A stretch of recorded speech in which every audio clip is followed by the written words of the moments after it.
Well, good afternoon. A little bit late getting started because we had some technical issues, but with the information today, I think Detroiters will feel is definitely worth waiting for.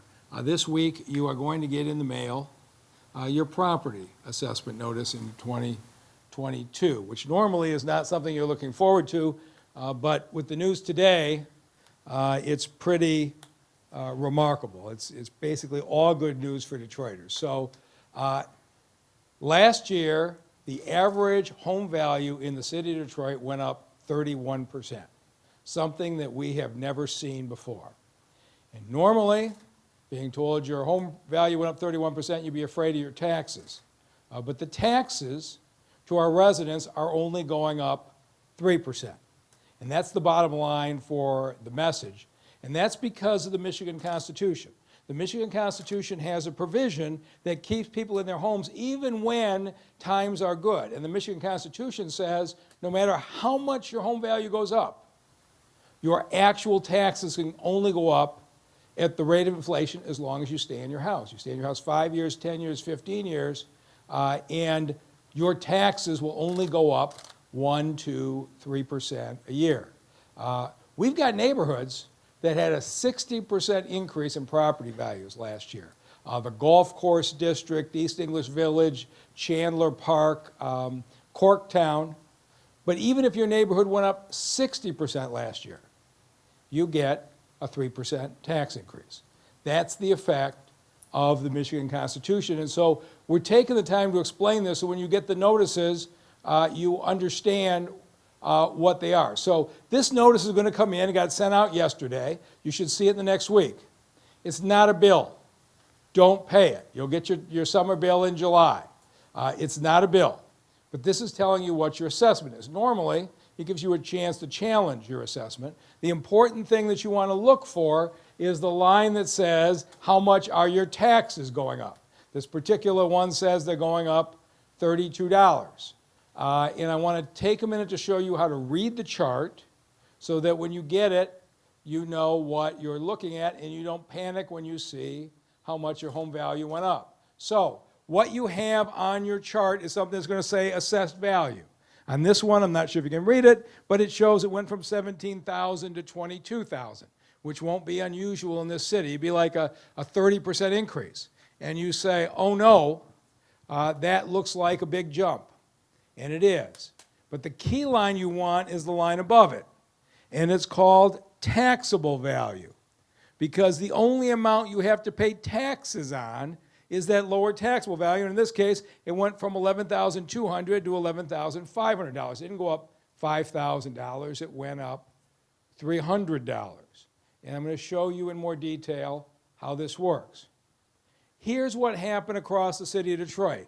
Property values rose from the east side to the west side to southwest. So on this map, the light green, they went up 1 to 30%. The dark green went up 10 to 30%. The blue went up 30 to 60%. And the dark blue went up 60% or more. The red or orange went down. The only place went down was down where the new Gordie Howe Bridge is being built and a little stretch along the riverfront where some things were taken down. But here's the interesting thing. The dark green is 10 to 30%. The blue is more than a 30% increase in the last year. When I ran for mayor in 2013, I ran on a slogan that said, every neighborhood has a future. I don't know how many people laughed at me about that. Every neighborhood, come on. There's only going to be wealth in a few areas. Look at this. The light blue is over 30% growth. It is the far east side. It is the far west side. It is southwest. It is the center of the city. This is the kind of map that we want. Not something that says downtown and midtown went up and everything else went down, but one end of the city to another, we saw property values grow. And in this city, our primary source of wealth from generation to generation has been in our home ownership. For most families, that is your wealth. And a lot of families are far better off today than they were just a few years ago. So just give you an example of some of the neighborhoods, what we saw. Morningside, 25%. If you've been in that neighborhood, the idea that property values we probably had 40% of them vacant 8 years ago. That they could jump like this in a year is remarkable. Pulaski in southwest Detroit jumped 26. Green Acres in northwest Detroit, 26. Warrendale on the far west side, 27. Russell Woods, you're going to get a chance to hear from their neighborhood association president, jumped 36%. What a great neighborhood. Grandmont jumped 47. East English Village jumped 63%. But whether you jumped 25% or you jumped 63%, your property taxes are going up 3%. That's all they're going up as long as you maintained your house. And so 203 out of 208 neighborhoods saw an increase. This is what every neighborhood has a future means when 203 out of 208 are participating in the improvement. And I will take you back in time, my first year in 2014. Here's what the same map looked like. Everything, red and yellow, were property values dropping. They dropped from one corner of the city to the other. Outside of downtown and midtown, everything in the city was dropping. Here's where we've gone. I believed when I started that even though there were a lot of people who said, write off these neighborhoods, forget about them, there's too much vacancy, you can't do anything, we've gone from everybody declining to everybody growing. This is the kind of city that we have been trying to build. And so, a number of you will remember my very first month in office, January 2014. My first press conference. We cut property tax assessments in this city 20% across the board. They had been too high in 11 and 12 and 13. I campaigned against the overtaxation, and we cut them. And as a result, here's what you had. And this, to me, tells you what our story has been. In 2012, the residential homes in this city were worth $5 billion. They dropped down around 2014, 2015 to about $2.5 billion. They hit bottom there. And everybody was saying, last one out of the city, turn out the lights. Everybody's moving out. They're moving to the suburbs. With this year, we're back up to $5 billion. It's taken a while, but we have recovered in this city back to where we were before the recession hit in 2012. If you stayed with this city, you didn't move out. My very first speech I said, please give us time, stay with us. You have done extremely well. But here's the interesting thing. When we were at the low point and we started to climb, property values in the city have basically doubled in the last 5 years. But the Michigan Constitution says that even if your property values are doubling, your taxes aren't doubling, because your taxes each year can only go up the rate of inflation. So as Detroit outperformed nearly all of America in the last 5 years in increase in property value, here's what's happened. On this chart, the gray bar is your assessed value. It's what your house is worth from 2015 to 2022, and you can see what's happened. The red bar is what you're paying in taxes. And basically, inflation has been 1%, 2%, 3%. So it's average 2%. So for the last 5 years, your home values have gone like this, but what you pay in taxes has gone here. So today, what you have in almost every case is your taxable value is far below your property. And so we've had to listen to some nonsense recently that says Detroiters are overtaxed today. You can see from that, it's absolute nonsense. The truth is, there was a time way back here in 13 when the red bar, the taxes were too high, but today, our taxable value is way below the market value, and you will see that. The only way you are likely to be overassessed today is if you bought your house in the last year or two, because if you buy your house, the cap comes off, you pop back up. And so you will have people who bought a house in the last year or two who should be looking carefully at their assessments. And anybody's entitled to appeal their assessment, but when your taxable value is here and your assessment is there, it is extremely unlikely that anybody who's been in a house for a period of years has got a taxable value anywhere near the assessed value. And so I never thought I'd be standing here saying property values soared from Detroit from one end to another, and your taxes are only going up 3%. but that's what we're here today. So when you get your notice, take a close look at it. And with that, I'll turn it over to the city's chief assessor, somebody who came in at a time when we had absolute chaos in the assessor's office, rebuilt it with modern computers, modern equipment, modern staff. And so I'll turn it over to our chief assessor, Alvin Horn. Alvin? Thank you, Mr. Mayor. As the mayor pointed out, we are in the midst of a 7-year run of increased values across the city of Detroit. For the last 5 years, those values have been uniform across every neighborhood, every sector, every district in this city. It is generational wealth that's being acquired by Detroiters. Your home, for most of us, is the most important investment you will ever have. Those Detroiters who stayed the course, who were able to stay in the city, have seen the recovery of the wealth that was lost during the Great Recession. But the same token, the taxes are capped, as the mayor has pointed out several times. No one is being overtaxed. Not this run of increased assessments, this run of increased market value is not leading to a run in increased taxes. Under state law, your taxes are capped as long as you own your property. They'll uncap once you sell your property, and in that instance, the assessment will come up, the taxable value will come up to what the assessment is. In those instances, we encourage taxpayers to take advantage of their rights to appeal property taxes. Next week, the City of Detroit will begin the longest and most comprehensive property tax review period in the state of Michigan. It starts with the assessor's review. February 1st through February 22nd, 3 weeks, a very informal process where taxpayers, where property owners can come to the assessor's office and question how their property is valued. We will sit down with you, we will explain the process, we will answer any questions you have. If we need to go to your property, we will go to your property to assure you that we have valued your property according to the law and according to market value. If you're satisfied with the decision of the assessor's review, that ends it. That ends the appeal process. If you have further questions, if you want to go further, then the second tier of the review period starts on March 8th this year, and that is the March Board Review.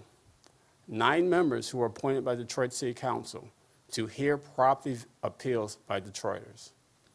It's a more formal process than the assessor's review, but I encourage everyone who owns property to take advantage of your right to question how your property is valued and to understand how wealth is generated, how the assessment process works.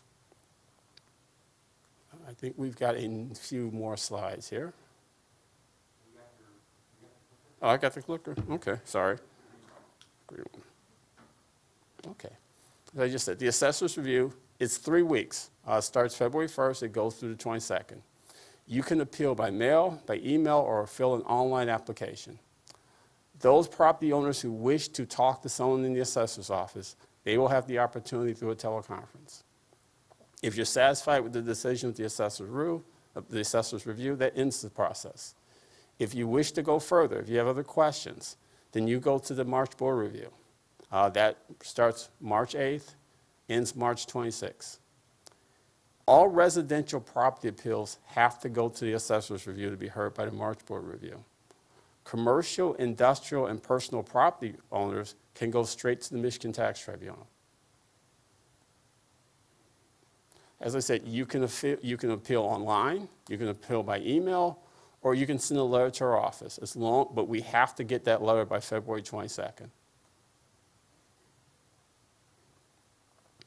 I stole this from John Roach a few years ago. He made a comment that the assessor's office went from first to worst, and from worst to first in 5 years.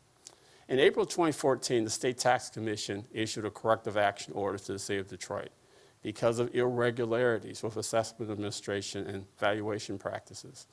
Literally, they seized control of the city's assessment roll.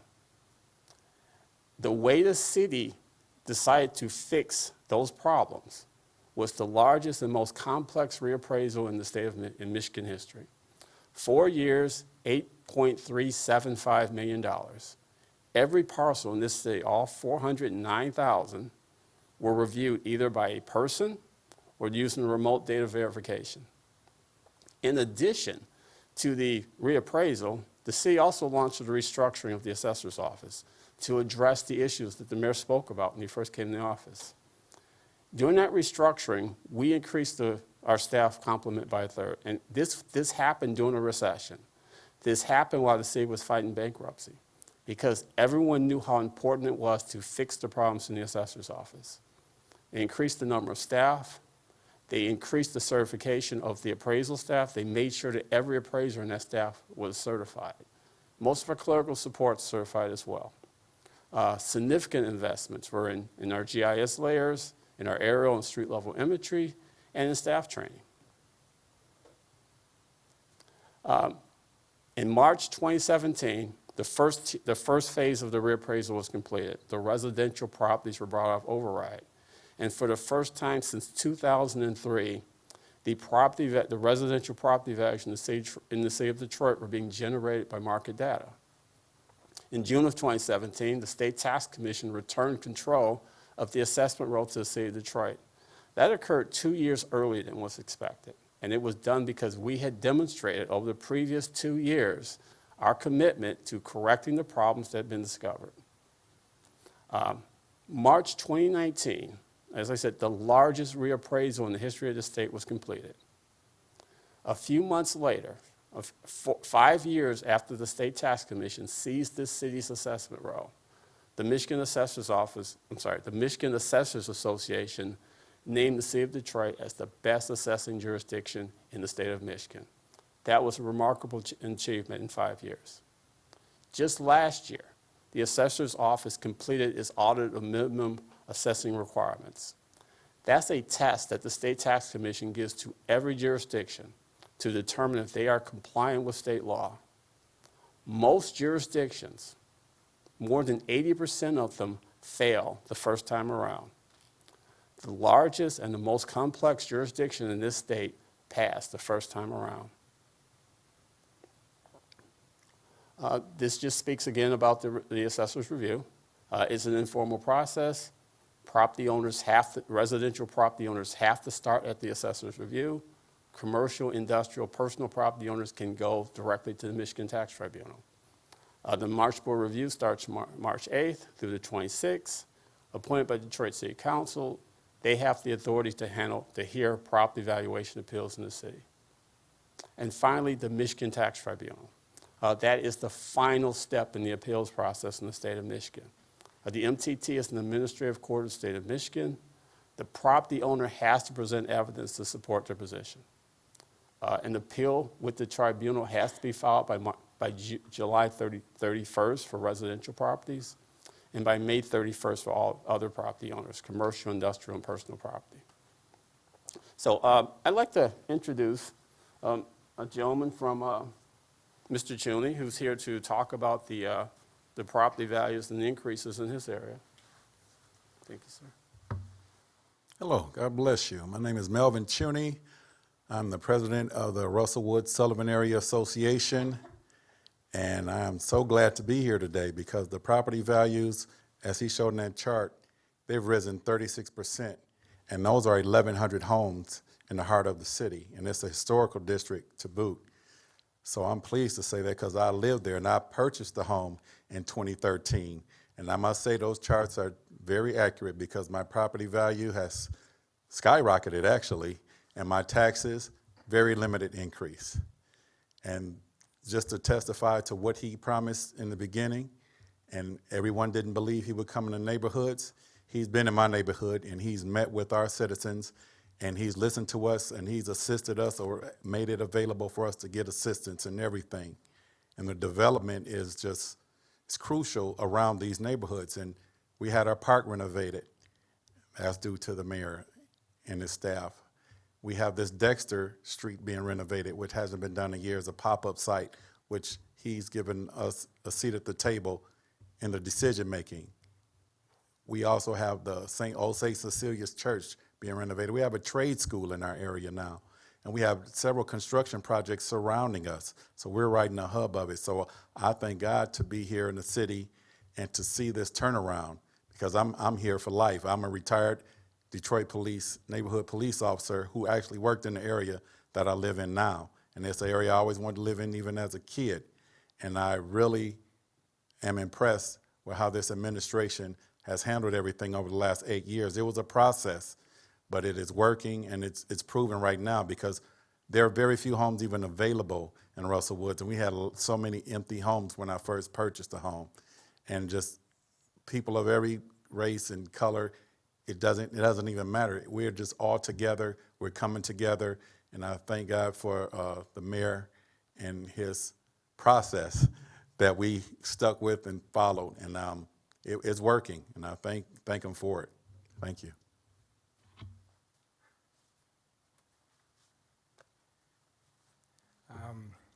You know, I sat with the Russellwoods neighbors in 2013, 2014. One of the first neighborhoods on the west side that African Americans could buy homes early on. And I sat with people who had talked about being in the neighborhood 20, 30 years and all the vacant houses, and that they could at that point probably not sell their house at any price. And to see what's happened, the house is being restored, the property value is soaring. But Russell Woods is one of the great rising neighborhoods in the city, and if you're looking for a place to move into the city, Melvin will give you a personal guide to the neighborhood. With that, we'll take any questions.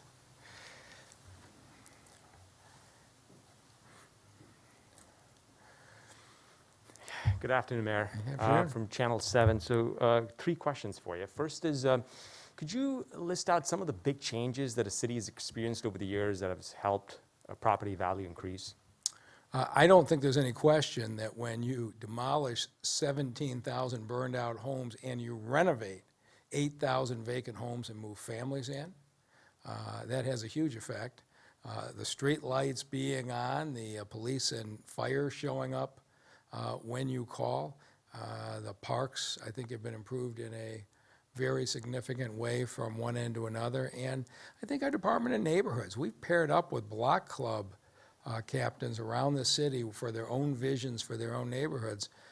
And the neighborhoods that have come back fastest have been the neighborhoods with the strongest leadership out of those communities. And it's been a real joy the last couple of years to be with the folks who were so worried about the future 8 years ago, and to see how excited they are now. Now we're talking about cleaning out their alleys and turning their vacant lots into gardens. It's a different day.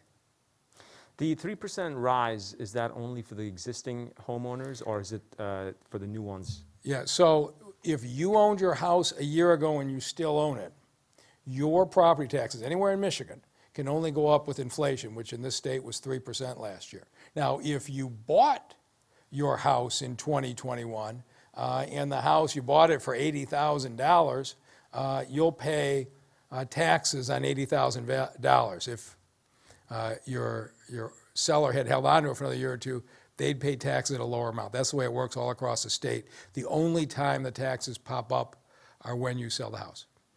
And I think the last question that I have for you is, what about folks who can't afford even that 3% rise? Is there anything being done to help them? Yeah, so we have on our website the HOPE exemption. So for our senior citizens and people of lower income, you can actually get an exemption. I think you make below in the range of $30,000 a year. The details are all on the city website. You can get an exemption either partly or entirely for property taxes, and it's designed in particular for our seniors who, in many cases, paid for their houses when they were working. They're now retired, and we don't want them to be forced out because of property taxes. In many cases, they can get 100% exemption, and so I would encourage anybody who you feel like you're below the poverty level, go on the city website, find out about the HOPE exemption, call us, and we'll help you through the process. Thank you. Good afternoon, Mayor. Good afternoon. Bryce Huffman, Bridge, Detroit. I attended a Coalition for Property Tax Justice virtual event on Saturday regarding the issue of overassessment.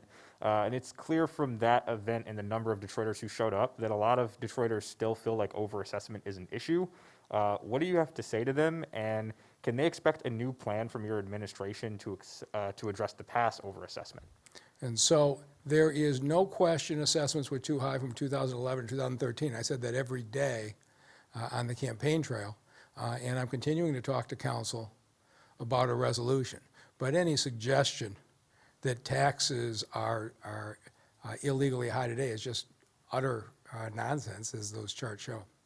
All right. And Council President Sheffield stated that the city's financial situation is something that we have to always look at when it comes to figuring out the best solution to help residents with the past overassessments. What are some of the challenges you face as mayor when it comes to solving the past issues? And what are some outside entities that might be able to help with that? Again, Council President Sheffield and I talked about this yesterday. I think we were close to a resolution a year or two ago, and I'm optimistic that the council leadership and the administration will reach a solution that'll work for everybody. All right, thank you.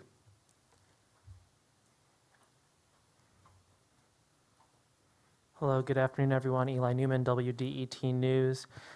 So before I got here, I was looking at the Wayne County Department of Equalization, and they have a column part of their reports where they compare the taxable value, which is the where we get these property bills from, versus the SEV, the state equalized value, which is the value of the home.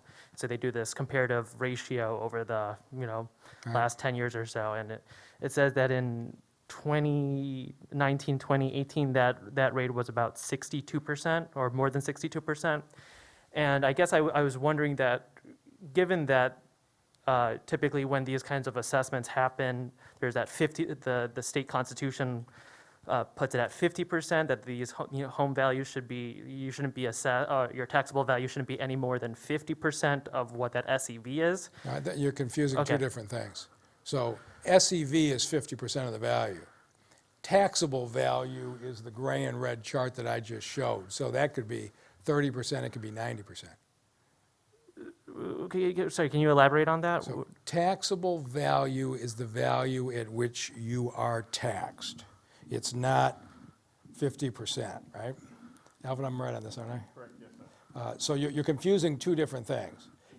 SEV is 50%. Taxable value,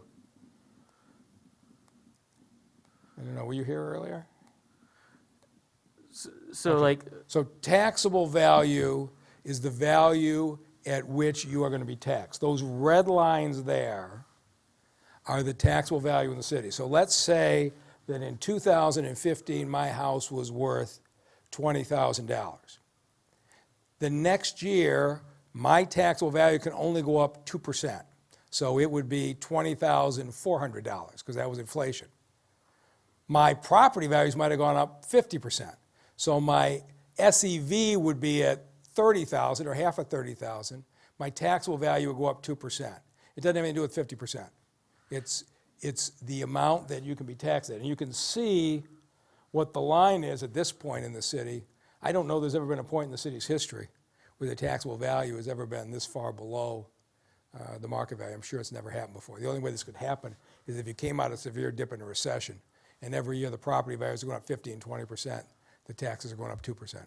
So I guess I think that's one of the arguments that members of the coalition of property tax justice make, is that there is this chasm between the actual these ratios of your taxable value versus your SEV. So that when you take that number, the taxable value divided by the SEV, that number should be around 50%, but you're saying in Washington, I resent when people make up stories despite the fact that the facts have disproven the claim for 2 years, and we're still discussing election results that we know aren't true. The same thing is true here. These are the facts. The facts are Detroiters are being taxed at this level, and their homes are now at this level. There was a time back in 2013 it was a problem. They're mixing things that have no relation. But today, there is no way that the taxable value in Detroit anywhere approaches your real value. It just doesn't. And that's why they sued us a year ago. The federal court dismissed them in the first hearing. But I got to deal with the misinformation that's put out there, and obviously you can see how it gets there. Right. So in any case, those kinds of assessment ratio studies are something that members people who are concerned about this issue have been calling for. So does the city publish those kinds of studies, and where? All of our data is public. Alvin, you want to talk about it? He just got done showing you the state of Michigan has certified what this assessor's department is doing today. It is accurate. The accurate information is coming here. The inaccurate information is coming from those with a political agenda, but go ahead. Sir, keep in mind, taxable value is not a component of the assessment ratio. The assessment ratio is simply the assessed value divided by the sales value. So you mentioned county equalization reports. Keep in mind, we're at the start of the assessment cycle. The county gives every jurisdiction in the county their starting ratio. And we have the next 4 months to make sure we're at 50%. Now, right now, our residential ratio is at 49.64%. So we are well within the constitutional limit, 49.5 to 50.49.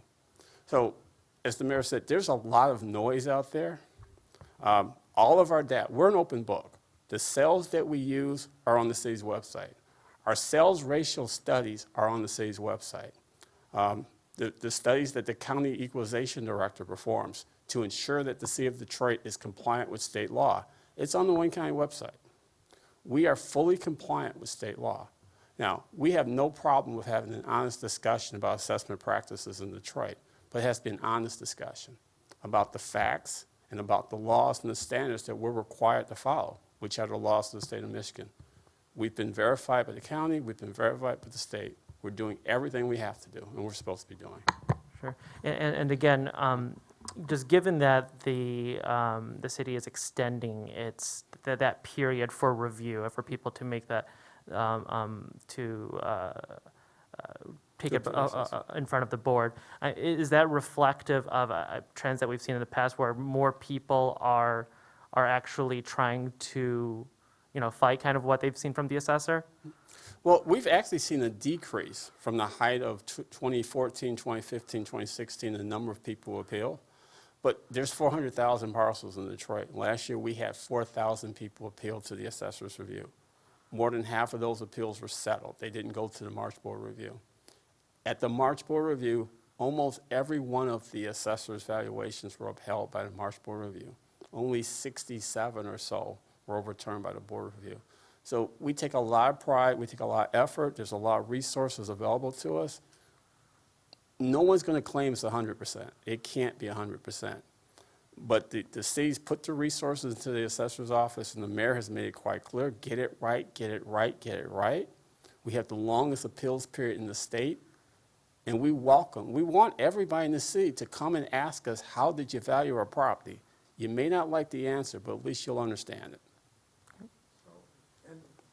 So let's be clear on the process. If you are on every other city in the state that I know of, you go to the March Board of Review, and if you're not happy, you go to the state. The city of Detroit, to my knowledge, is the only one that set up an informal assessor's review. And so I've done this. Back when I was a lawyer, this is in the 80s, this has been around that long, you go in, and instead of having to have 9 people sitting around a table in a big hearing, you can sit down with an assessor and say, here's my house, here are some pictures of it, here's why I don't think it's right. And since I've been here, I have directed the assessor's department to make that informal assessor's review fair and let the taxpayers get their resolution there. Don't make them go through that formal board of review. And what Mr. Horn and the team have done, they've done a good job at it, because as he indicated, very few people who went to the board of review had anything overturned. And so what Detroit does is give you more opportunity to appeal your assessments than any other city. You can come in to start with in an informal conversation with the assessors, and I can tell you in those first informal meetings, the assessors are trying to get it done. They don't want you to have to go appeal anyplace else. They want to work it out with you right there and whatever's fair. Sure. And just lastly, that 7-year run that we've been talking about where property values have increased, does that coincide with a growing number of home sales? Certainly the home sales have increased. I don't know about this last year with COVID, but we've seen more mortgages, we've seen more home repairs, we've seen a lot of positive things, and it coincides, with a whole lot of department heads for the last 8 years been doing a heck of a job improving city services. Okay, thank you. A couple of quick questions from the Detroit Free Press. How many assessment notices have gone out? The exact number is 399.87. Okay, Don't ask me fantastic. how I keep that number in my head. That's but yeah. amazing. Okay, you don't walk away. What documents or information should people include in their appeal? I'm guessing she means the formal appeal, not the informal conversation. Well, I'll start, because the type of information is the same. I'll start with the assessor's review. It depends entirely on why you're asking us to reduce the value. And generally, it's either the condition of the house, there's some type of damage we can't see externally. So we need to either come inside, or you need to take pictures and show us. Or it's the condition of the neighborhood. There's a burnt-out shell next to me. There's vacant lots across the street. This neighborhood is so run down, I could never sell this house for what you're saying it's worth. So those are the two things. We tell people, bring pictures, bring pictures, bring pictures. Bring pictures of your property, bring pictures of the neighborhood. Generally speaking, it's one of those two issues. It's either some type of internal damage that we can't see, or it's the condition of the neighborhood. Okay, thank you. Thank you all very much.